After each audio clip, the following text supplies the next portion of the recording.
एक ओंकार सतनाम करता पुरख निरपौ निर्वैर अकाल मूरत अजूनी सैभ भंग गुर प्रसाद जप आद सच जुगाद सच है भी सच नानक होसी भी सच। वाहिगुरु जी का खालसा वाहिगुरु जी की फतेह। Dear students, in this video I will be covering the difference between mass and weight। जब किसी से हम नॉर्मली पूछ लेते हैं आपका वेट कितना है, उसका आंसर क्या होता है? 60 kg, 70 kg, 80 kg and so on. ये केजी बोलना गलत है। पहली बात, वेट की यूनिट केजी नहीं होती है, वेट की यूनिट होती है न्यूटन। वेट न्यूटन होती है, मास की यूनिट केजी होती है। हम किसी से पूछते हैं ना वेट कितना, तो वो 70 kg 80 kg। याद रखिएगा, वेट की यूनिट केजी नहीं होती है, मास की यूनिट होती है केजी। और वेट और मास में फ़र्क क्या है?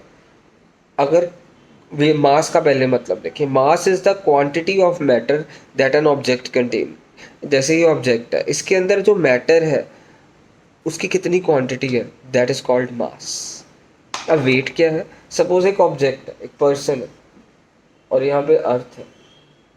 अब अर्थ फोर्स लगा रही है इस person, means force of attraction earth इस बंदे पे लगा रही है, और ये बंदा अर्थ के ऊपर फोर्स ऑफ अट्रैक्शन लगा रहा है। जो इन दोनों का नेट रिजल्ट होगा ना, डिफरेंस, उसे इस बंदे का वेट कहेंगे।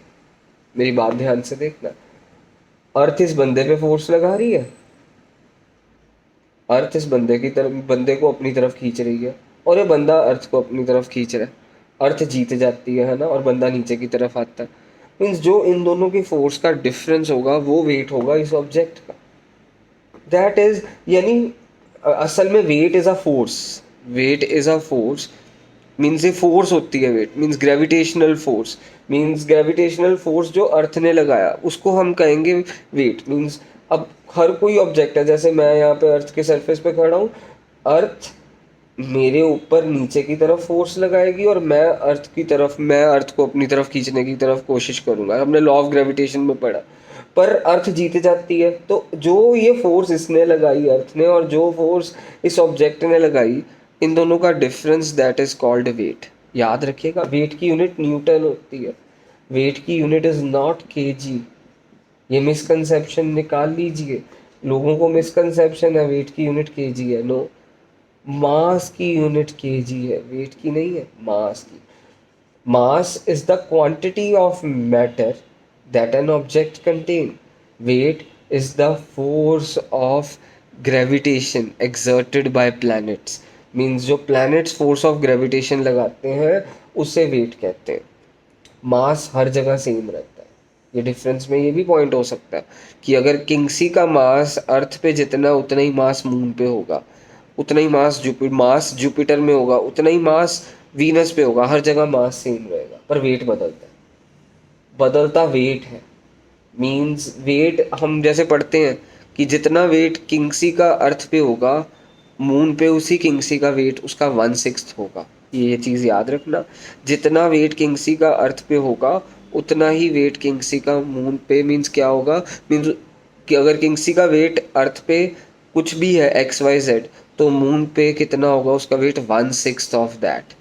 मास अर्थ पे भी उतना ही है, मून पे उतना है, जुपिटर पे भी उतना ही है, वीनस पे भी उतना ही। मास हर जगह कांस्टेंट रहता है, पर वेट, वेट हमारा चेंज करता है। क्यों चेंज करता है? क्योंकि वेट का फॉर्मूला होता है mass into acceleration due to gravity.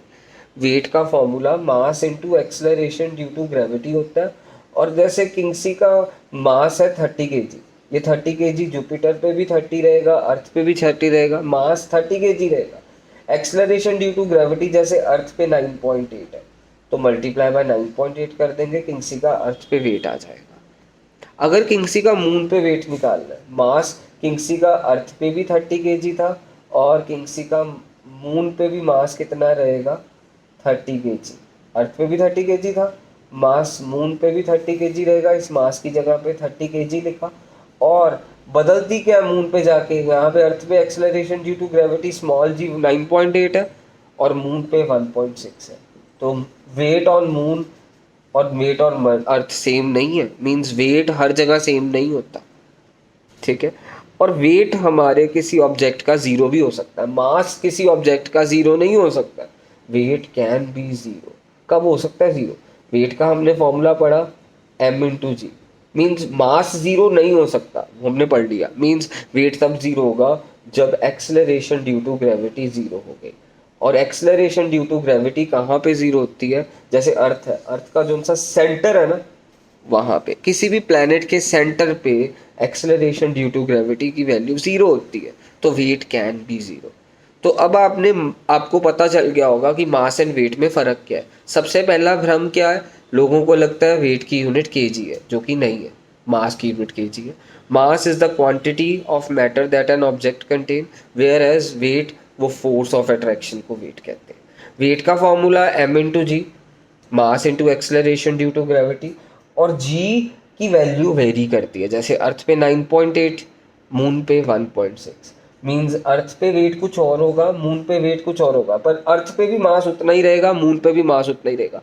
मास नहीं बदलता। ये किंगसी के बारे बात चल रही है। किंगसी का मास अर्थ पे भी 30 kg है, किंगसी का मास मून पे भी 30 kg है, बट किंगसी का वेट अर्थ पे होगा 30 × 9.8, मून पे होगा 30 × 1.6।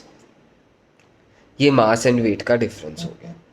सो अब अगला टॉपिक, मीन्स हमने अभी पढ़ा कि किंगसी का वेट, मीन्स मैंने आपको बताया अगर किंगसी का वेट अर्थ पे मून पे पता कितना होगा? जितना अर्थ के 1/6। मीन्स अगर जितना भी वेट किंगसी का अर्थ पे होगा और वो मून पे जाके कितना हो जाएगा? 1/6। किंगसी का वेट जितना भी अर्थ पे होगा, मून पे जाके 1/6 हो जाएगा। तभी तो कहते हैं जब एस्ट्रोनॉमर्स जाते हैं मून पे, मीन्स फिर दोबारा से अर्थ पे आते हैं, उनको एडजस्ट करना बहुत मुश्किल हो जाता है, क्योंकि वेट वेरी करता है, वेट चेंज हो जाता है। मीन्स जितना वेट अर्थ पे होगा उसका 1/6 वेट मून पे होगा। ऐसा क्यों? अभी बताते हैं। वेट की यूनिट क्या बताई थी? फोर्स। एंड वेट को मैंने ये बताया था ना, फोर्स ऑफ ग्रेविटेशन एक तरह से वेट होती है। फोर्स ऑफ ग्रेविटेशन एक तरह से वेट होती है, ठीक है, मैंने आपको ये बताया भी था। तो वेट ऑन मून मतलब क्या? Force of gravitation on moon, ठीक है। और वेट ऑन अर्थ क्या होगा? उसका नाम क्या होगा? Force of gravitation on earth. Suppose force on gravitation on earth निकाल रहा हूँ। Force of gravitation on earth का मतलब क्या है? Weight on earth. Mean suppose इसका फॉर्मूला क्या होगा? मास ऑफ अर्थ, किंगसी है अर्थ पे, ठीक है, किंगसी एक एस्ट्रोनॉमर है, अभी ये अर्थ पे है, तो मास ऑफ किंगसी डिवाइडेड बाय, फॉर्मूला क्या होता है फोर्स ऑफ ग्रेविटेशन का? Universal gravitation constant into mass of earth, mass of किंगसी divided by radius of earth का स्क्वायर। ये हो गया पहला फॉर्मूला।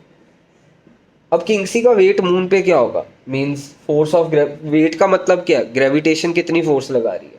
मींस मैं इसको फोर्स ऑफ ग्रेविटेशन लिख सकता हूँ वेट को, क्योंकि वेट की यूनिट न्यूटन भी है, आपको पता है ना, न्यूटन किसकी यूनिट होती है? फोर्स की। और मैंने आपको बताया weight is the force of gravitation exerted by planets. Means किंगसी का वेट मतलब ऑन मून क्या होगा? जो फोर्स ऑफ ग्रेविटेशन मून लगा रहा है वही वेट होगा। तो वो वेट कैसे निकलेगा? Universal gravitation constant mass of moon into mass of Kinsey divided by radius of moon the square। ਇੱਥੇ ਕੀ ਸੀਗਾ ਸਾਡਾ? radius of earth the square, ਜਦੋਂ force of gravitation of earth ਸੀਗਾ। ये पहली इक्वेशन हो गई है। ये कौन सी इक्वेशन हो गई है? दूसरी इक्वेशन। किंगसी एस्ट्रोनॉमर था, पहले अर्थ पे था, फिर किंगसी स्पेसक्राफ्ट से कहाँ पे चला गया? मून पे चला गया, ठीक है। तो किंगसी का वेट अर्थ पे ऐसे निकलेगा और किंगसी का वेट मून पे कुछ इस तरह से निकलेगा। अगर किंगसी का हमारे को वेट निकालना हो, अर्थ पे किंगसी का वेट कुछ इस तरह से निकलेगा, मून पे किंगसी का वेट कुछ इस तरह से निकलेगा। अब हम क्या करेंगे बच्चों? इक्वेशन 1 को इक्वेशन 2 से डिवाइड कर देंगे। ध्यान से देखना, इक्वेशन 1 को इक्वेशन 2 से डिवाइड कर देंगे। Force of gravitation on earth means weight on earth divided by force of gravitation on moon means weight on moon.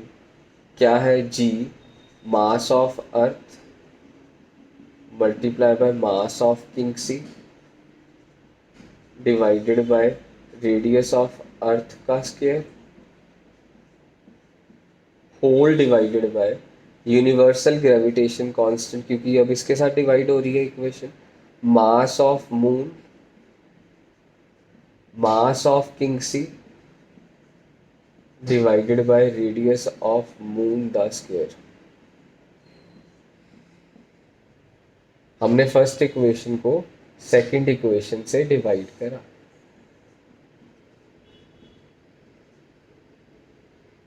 हमने बेसिकली फर्स्ट इक्वेशन को सेकंड इक्वेशन से, अब यूनिवर्सल ग्रेविटेशन कांस्टेंट के साथ कट गया क्योंकि इसकी वैल्यू 6.673 इंटू 10⁻11 होती है। मास ऑफ किंगसी के साथ कट गया क्योंकि आपको पता ही है मास हर जगह सेम रहता है। अब मेरे पास रह गया मास of earth, mass of moon. याद रखना, अर्थ का मास मून के मास से 100 गुना बड़ा है। अगर मून का मास x है तो अर्थ का मास कितना है? 100x, 100 गुना बड़ा। तो मैं लिख रहा हूँ इस चीज़ को इरेज करने लगा। सो मेरे पास पहली दो इक्वेशंस को डिवाइड करके ये चीज़ आई। अब मैंने आपको बताया यहाँ पे ऐसे लिख देंगे, force of gravitation of earth upon force of gravitation on moon. Force का मतलब वेट ही हो गया एक तरह से। आपको बताया कि अगर मून पे मास x है, मीनिंग मैंने मास ऑफ मून यहाँ पे x लिख दिया, तो मास ऑन अर्थ क्या होगा? 100x। मैंने मास ऑफ अर्थ पे 100x लिख दिया। और रेडियस अर्थ का मून से 4 गुना बड़ा है। मून का अगर रेडियस y है तो अर्थ का रेडियस पता कितना होगा? 4y। ये साइंटिफिक कैलकुलेशंस बताती है कि अगर मून का मास x है तो अर्थ का मास 100 गुना बड़ा है।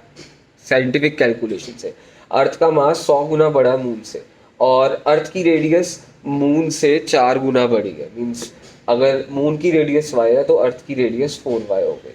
तो force of gravitation of earth divided by force of gravitation on moon is equal to 100x divided by 16y square whole divided by x upon Y square. ये x के साथ x कट गया, वाई स्क्वायर के साथ Y square cut गया। मेरे पास क्या रह गया? Force of gravitation on earth divided by force of gravitation on moon is equal to 100 upon 16। ये आएगा, हाँ 16 6 96, 6 पॉइंट समथिंग आएगा। तो मैं उसको राउंड ऑफ करके 6 ही लिख रहा हूँ। मीन 6 पॉइंट समथिंग आएगा, तो मैंने 16 6 96 होता है, तो मैंने इसको 6 ही लिख दिया। तो मीन्स मैं क्या कह सकता हूँ? Force of gravitation on earth is equal to ये 6 time force of gravitation on moon. तो फाइनली मेरे पास क्या हो गया? फोर्स ऑफ ग्रेविटेशन, ये 6 इधर जाके डिवाइड हो गया। Force of gravitation on earth is equal to force of gravitation on moon. यानी हमने यही प्रूफ करना था कि अगर अर्थ पे मास जितना भी है, मून पे उसका 1/6 मास, नहीं वेट, वेट याद रखना, मास तो हर जगह कांस्टेंट रहता है। Weight, force of gravitation of moon मतलब weight on moon in 1/6 the force of gravitation on earth. Force of gravitation on earth का मतलब वेट ऑन अर्थ। मास हर जगह सेम रहता है, अर्थ पे, मून पे, हर जगह। बदल क्या रहा है? वेट। वेट क्या होता है? Force of gravitation. मैंने आपको बताया कि ऑब्जेक्ट जैसे ये और प्लैनेट का सरफेस है, ये किंगसी है। मीन्स किंगसी प्लैनेट को अपनी तरफ खींचता है और प्लैनेट किंगसी को अपनी तरफ खींचता है, क्योंकि यूनिवर्सल लॉ ऑफ ग्रेविटेशन कहता है कि हर कोई चीज़ अपनी तरफ किसी को अट्रैक्ट करती है। पर फाइनली जीत कौन जाता है? प्लैनेट, क्योंकि प्लैनेट का साइज बड़ा है, तो प्लैनेट की फोर्स ऑफ ग्रेविटेशन ज़्यादा होती है। मीन्स जो डिफरेंस होगा इन दोनों की फोर्स का, उसे वेट कहेंगे किंगसी का।